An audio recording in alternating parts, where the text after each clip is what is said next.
Hey, welcome back to the channel. I don't know if you guys have heard, but this iconic K building that has stood at the corner of Cotman and Friday at the Farm Science Review and has welcomed hundreds of thousands of guests through its doors and had university presidents and governors of Ohio pass through, is soon to be taken down and replaced with a brand new K building.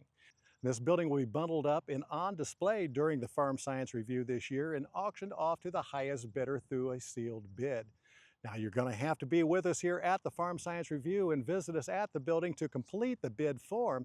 We're not going to take phone bids. We're not going to take email bids, but a winner will be announced at the conclusion of this year's Farm Science Review.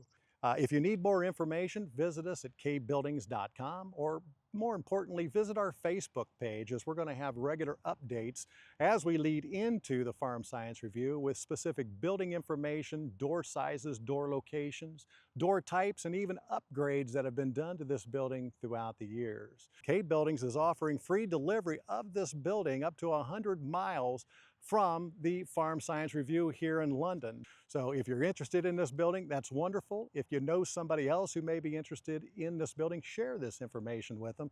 But get down to the Farm Science Review this year and place your bid with it. We're going to make the announcement at the conclusion of the Farm Science Review. We're looking forward to this, and we're looking forward to seeing you at the Farm Science Review. Until then, stay safe, and we'll see you the next time.